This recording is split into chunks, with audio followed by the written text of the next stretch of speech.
అదేంటి అమ్మాయి భోజనం మధ్యలోనే లేచి వెళ్ళిపోయింది? ఈ కాలం పిల్లలు అంతేనండి. ఎక్కువగా తింటే లావు అయిపోతామని ఇదిగో ఇలా డైటింగ్ చేస్తారు.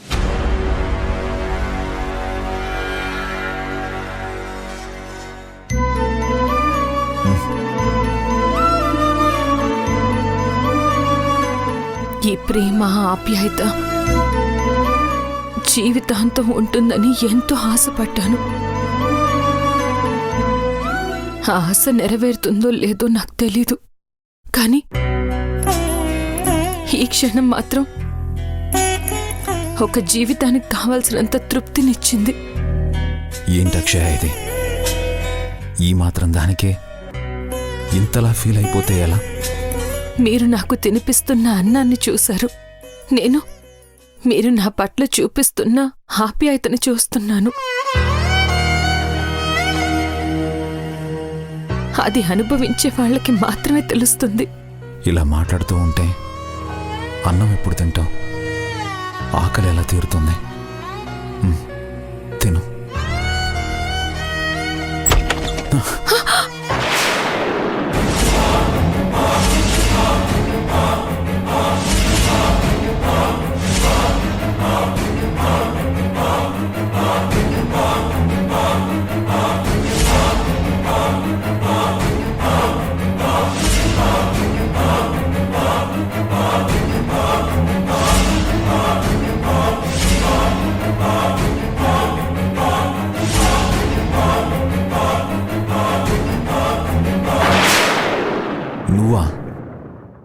నువ్వని తెలియక కంగారులో శివరాం గారు నా డ్రెస్ మీద పప్పు వేశారు. సారీ అక్షయ, చూసుకోలేదు. ఇప్పుడెలా? దానికంత కంగారెందుకు? వాష్ చేసుకుంటే సరి. పడింది డ్రెస్ మీద, కడుక్కుంటే డ్రెస్ అంత తడుస్తుంది. తడి బట్టలతో ఎలా ఉండాలి? చీర నేనిస్తాను అక్షయ.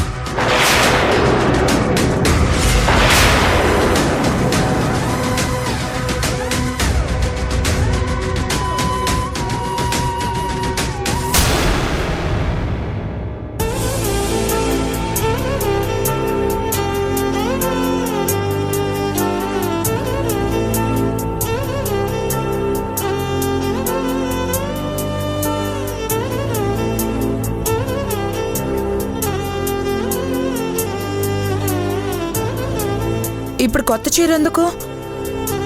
నా పాత డ్రెస్ ఇచ్చేదాన్ని కదా. అది అక్షయ్ కోసం కొంది, తనకిస్తే తప్పే ఉంది. నా చీర నేను కట్టుకోవడంలో నీకేమైనా ప్రాబ్లం ఉందా కీర్తి? అబ్బే, నాకేం ప్రాబ్లం లేదు.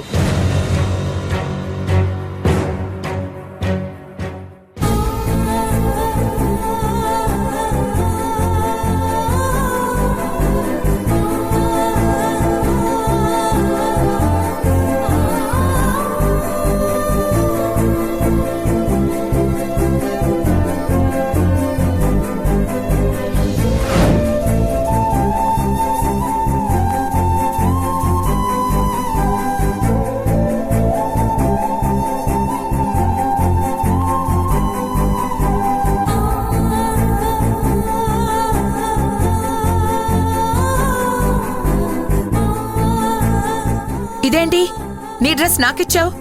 బాగా ఉతికి ఇస్త్రీ చేసి పంపిస్తావని. నేనా? పప్పు పడింది నీ వల్లే కదా. ఈ డ్రెస్ ఈ గదిలో ఉంచలేను, నాతో తీసుకెళ్లలేను. అందుకే చెప్పింది చెయ్యి. ఫ్రెండ్వి కదా, ఆ మాత్రం చేయలేవా?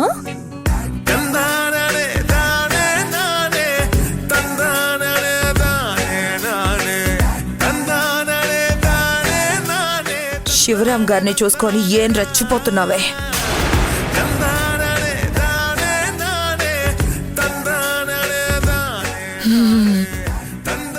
ఎందుకు చేయను? బాగా ఉతికి మరీ పంపిస్తాను.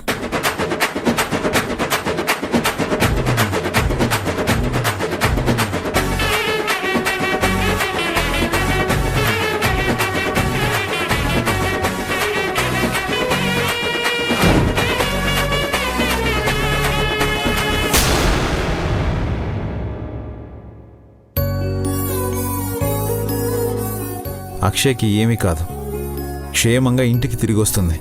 మీరేం కంగారు పడకండి. శివరాం అక్షయ్కి ఏమీ కాలేదని ధైర్యంగా చెప్తున్నాడు.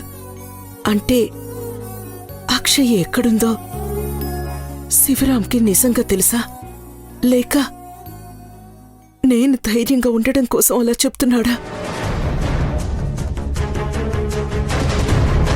అక్షయ్కి ఏమీ జరగనప్పుడు నేనింత కంగారు పడతానని తెలుసు కూడా ఎందుకు రాలేదు? వచ్చే పరిస్థితిలో లేదా? అలాంటి పరిస్థితి ఏమొచ్చుంటుంది? అయినా అక్షయ్ కనపడటం లేదు అంటే శివరాం ఎందుకంత ధైర్యంగా ఉన్నాడు? లేదు, ఆ కళ్ళల్లో కనపడుతున్న నమ్మకం చూస్తూ ఉంటే అక్షయ్ ఎక్కడ ఉంది అన్న విషయం శివరాంకి తెలుసు అనిపిస్తోంది. స్వామి, నా అక్షయ క్షేమంగా ఇంటికొచ్చేలా చేయి స్వామి.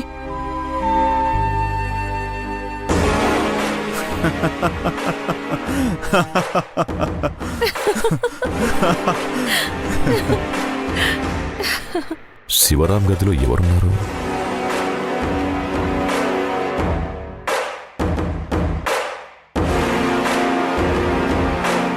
మావయ్య, శివరాంని పిలవనా? వద్దమ్మా, నేనే వెళ్తాను.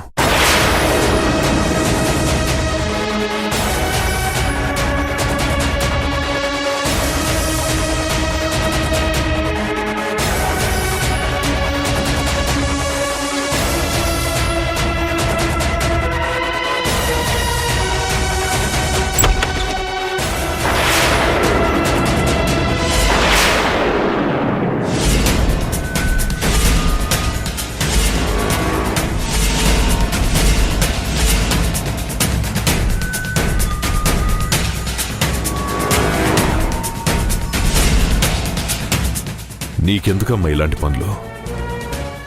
ఇంటికి వచ్చిన అతిథులతో ఇలాంటి పనులు చేయించడం మాకు మర్యాద కాదు.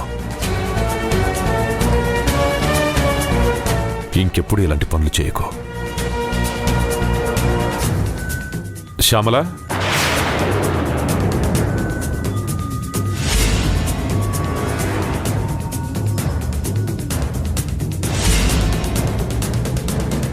ఏంటి మావయ్య? వెళ్ళా ప్లేట్ తీసుకో.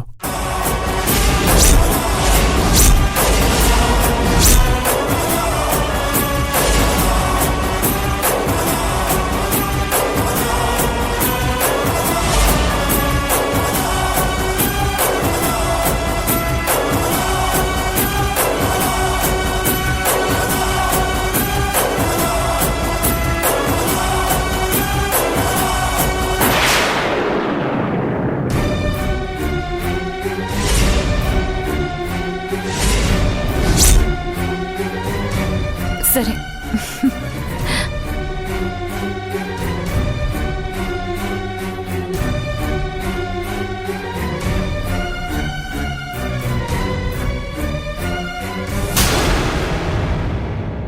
అబ్బో, వీళ్ళిద్దరి మధ్య వ్యవహారం చాలా వరకు వచ్చింది.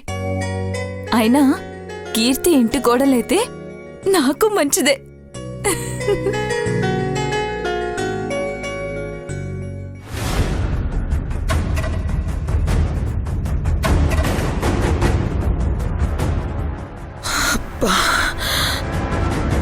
ఎంత టెన్షన్ పడ్డానో. దొరికిపోయాం అనుకున్నాను. ఏ మిస్ అయ్యాను అని ఫీల్ అవుతున్నావా?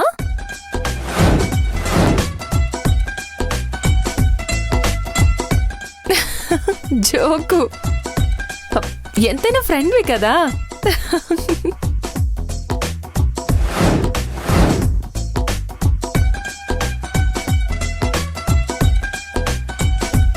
అది సరే శివరాం గారు, ఇంతకీ అక్షయ్ని ఎలా పంపిస్తారు?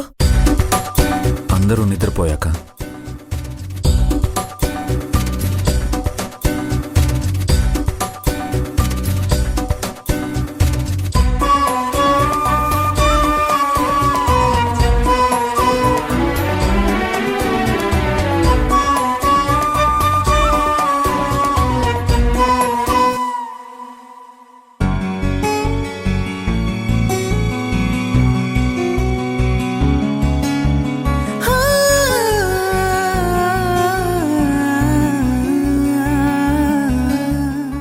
అక్షయ అక్షయ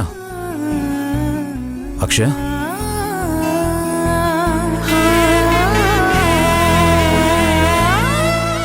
అక్షయ అక్షయ అక్షయ ఉండమ్మా ఇంకోసేపు పడుకోని. అక్షయ ఇది మీ ఇల్లు కాదు, మా ఇల్లు.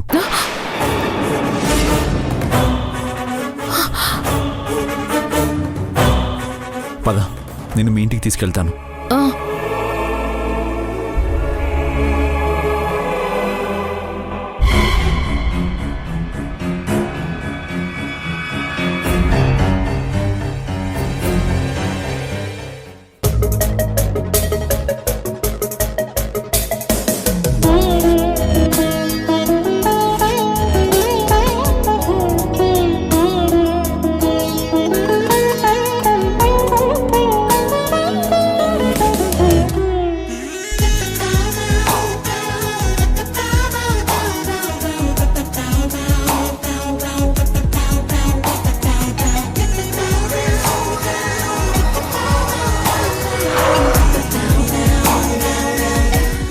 ఎందుకు ఆపారు శివరాం గారు? మీ మీ ఇల్లు వచ్చింది అక్షయ.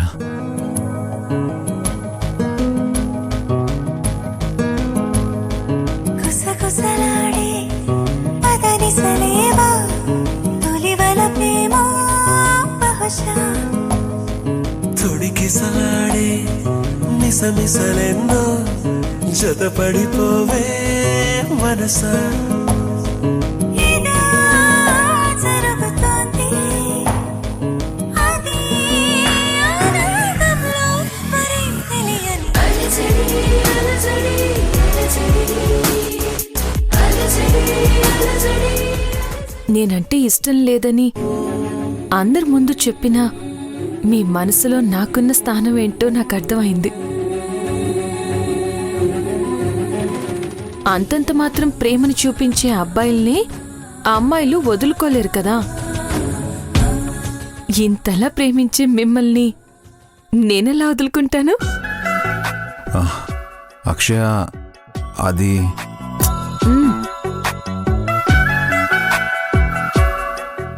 నన్ను ఎందుకు కాదు అనుకుంటున్నారో కారణం ఎవరు చెప్పకపోయినా మీరు ఎందుకు అలా చెప్పాల్సొచ్చిందో నేను తెలుసుకుంటాను. మన ఎడబాటుని తుడిచేసే పరిష్కారం నేను కనుక్కుంటాను. సరే, నేను వస్తాను. తొందరలోనే మీ జీవితంలోకి వస్తాను.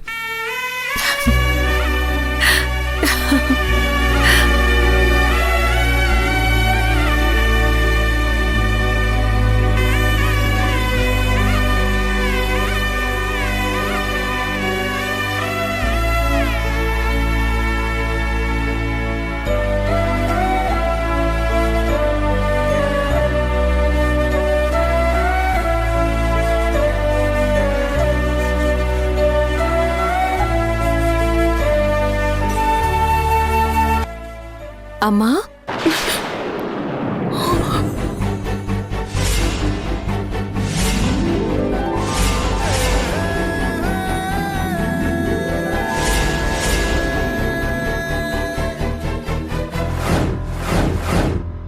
అక్షయ, ఎక్కడికి వెళ్ళిపోయావే? ఎక్కడికి వెళ్ళావు?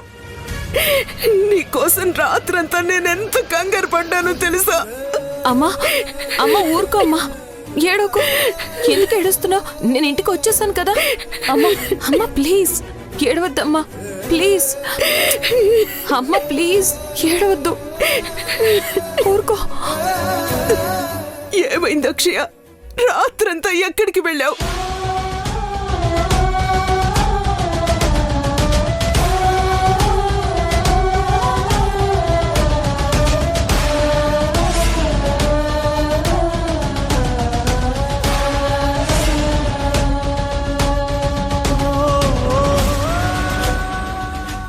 అలా రాలేని పరిస్థితుల్లో అక్కడే ఉండిపోవాల్సి వచ్చిందమ్మా.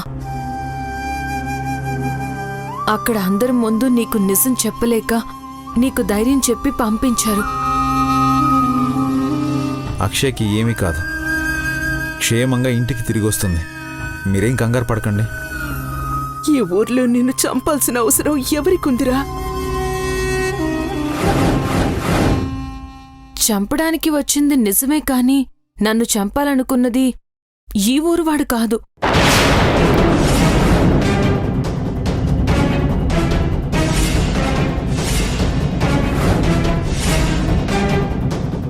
కానీ వాణ్ణి పంపించింది ఎవరు అన్నది శివరాం గారు ఎంక్వైరీ చేస్తాను అన్నారు. శివరాం బాబు నిజంగా దేవుడమ్మా. నిన్ను కంటికి రెప్పలా కాపాడాడు.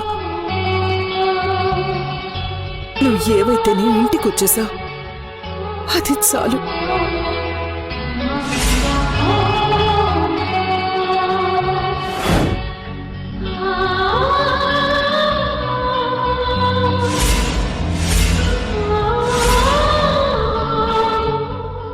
నీ జూకా ఏమైందమ్మా? రాత్రి వాడి నుంచి తప్పించుకోవడానికి పరిగెత్తాను కదమ్మా, ఎక్కడో పడిపోయి ఉంటుంది. అది ఎక్కడ పడిపోయినా పర్వాలేదు, కానీ ఆ ఇంట్లో పడి ఎవరికన్నా దొరికిందంటే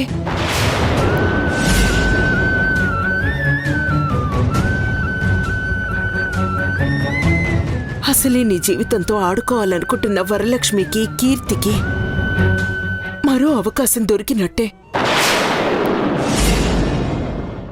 దాంతో వాళ్ళు ఎంతకైనా తెగిస్తారు.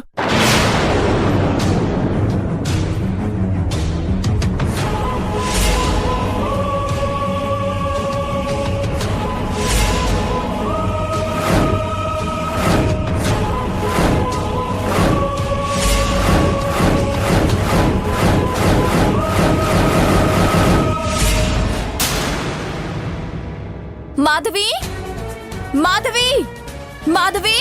ఏంటక్కా? నా చంద్రహారం కనిపించడం లేదే, నువ్వేమైనా చూసావా? లేదక్కా, నేను నీ గదిలోకే రాలేదు. నువ్వే ఎక్కడైనా పెట్టి మర్చిపోయి ఉంటావు. మర్చిపోవడానికి అదేమైనా మామూలు హారమా? 10 తులాల బంగారం. ఏమైంది శ్యామల? ఎందుకలా అరుస్తున్నావు? నా చంద్రహారం కనిపించడం లేదత్తయ్య.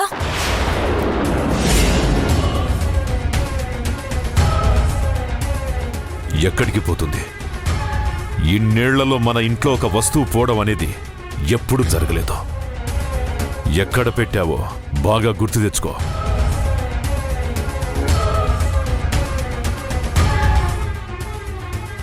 లేదు మావయ్య, నేను బీరువాలోనే పెట్టాను. ఇప్పుడు చూస్తే లేదు.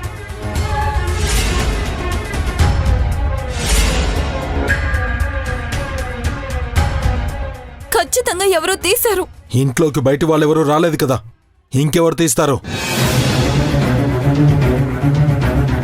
అది తెలిస్తే వాళ్ళనే అడుగుతాం కదా. అయినా మన ఇంట్లో వస్తువు తీసే ధైర్యం ఎవరికుంది? కీర్తి, మన బ్యాగులు తీసుకురా. అలాగే మమ్మీ.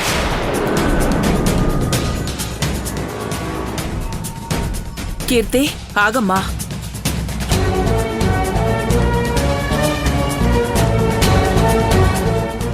ఏంటి వరలక్ష్మి గారు ఇది?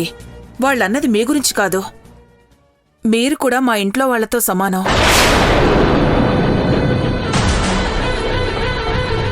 మాకు మీ మీద అలాంటి ఉద్దేశం ఎప్పుడూ లేదు.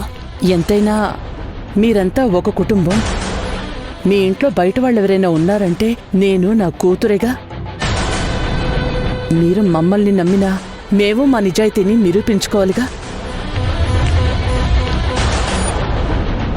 అవునా ఆంటీ? ఒక్కసారి మీరు మా బ్యాగులు చూసినంత మాత్రాన మేము అవమానంగా తీసుకోం, మా బాధ్యత అనుకుంటాం.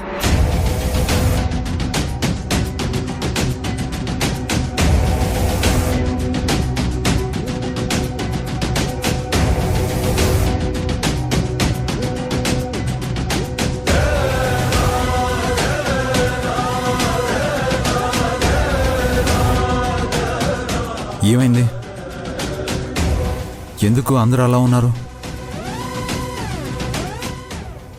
ఏం లేదు బాబూ, మీ శ్యామల వదిన గారి హారం కనబడ్డం లేదు.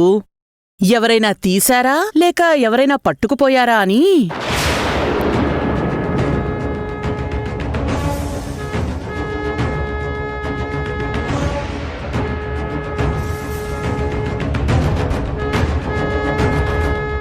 చూడక్క, మొత్తం చూడు.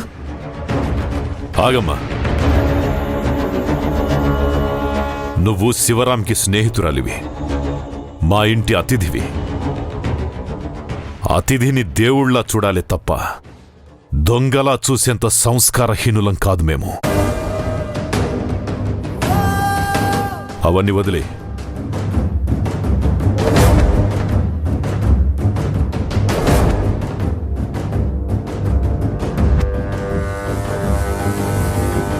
బయటి వాళ్ళెవరూ రానప్పుడు ఎలా పోతుంది? వెతకండి, దొరుకుతుంది.